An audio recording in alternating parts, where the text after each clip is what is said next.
देखिए देवेंद्र, जो बात स्पीकर ओम बिरला कह रहे हैं, एक संभावना मैं भी आपके सामने रख रही हूं।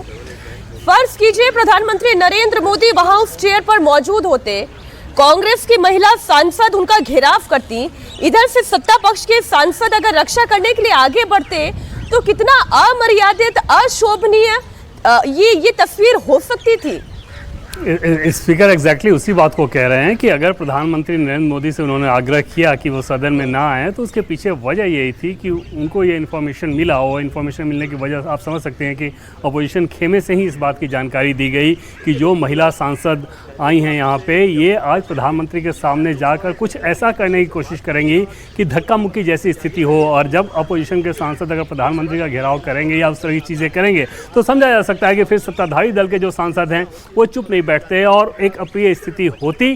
शायद अपोजिशन इस अप्रिय स्थिति का फायदा उठाना चाहता था इस रूप में कि जिन सांसदों को आगे किया गया था वो महिला सांसद थी, और उनमें भी खासतौर पे 3-4 दलित महिला सांसदों को आगे करके और जो उचित लगे वो करो, इस तरह का एक बैनर लेके वो आई हुई थी। क्योंकि प्रधानमंत्री नरेंद्र मोदी को स्पीकर ने ये आग्रह कर लिया, पहले ही उन्हें इस बात की जानकारी दे दी गई कि ऐसी स्थिति हो सकती है, तो बेहतर है कि उस इस तरह की स्थिति ना आए। और उसके चलते पीएम मोदी, जो कि राष्ट्रपति के अभिभाषण पे धन्यवाद प्रस्ताव के दरमियान अपने चर्चा का जवाब देने आने वाले थे, वो हाउस से बाहर रहे। उसके बाद ये अंदेशा इस रूप में और ज़्यादा सटीक नज़र आता है कि उसके बाद जब पीएम नहीं आए, तो इन महिला सांसदों की नज़र पड़ी निशिकांत दुबे की तरफ, और वहाँ पर उन लोगों ने आगे बढ़ना शुरू किया।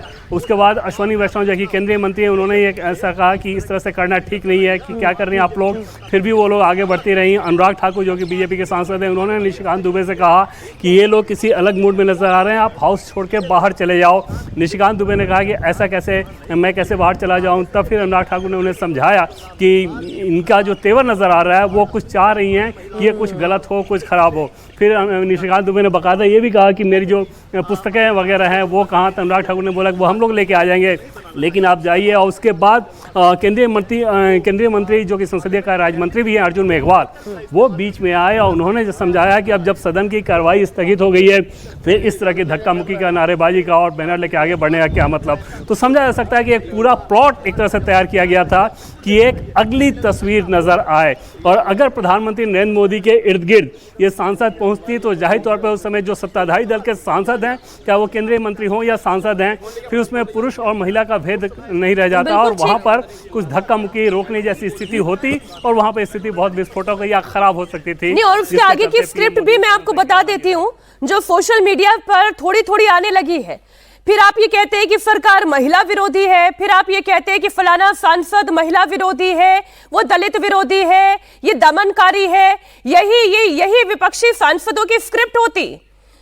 प्रियंका गांधी ने क्या कहा, मैं इस बीच एक बार दर्शकों को ये भी सुना देती हूँ। Women are standing in front of the Treasury bench. So what? But it was a And strategy the to Prime Minister, absolute lie. It is an absolute lie. There is no question of anybody raising any hand. Stand and quote books and talk nonsense. Then this side, the opposition benches are going to protest. And I'm sorry, but the Prime Minister is now hiding behind the Speaker. They are making the Speaker say all this. Because yesterday he did not have the guts to come in the House. What? Because 3 women were standing in front of his bench? What nonsense is this? हो गया भाई। प्रियंका गांधी तो ये कह रही है, this is absolute nonsense. वो ये कह रही है कि ये बकवास है।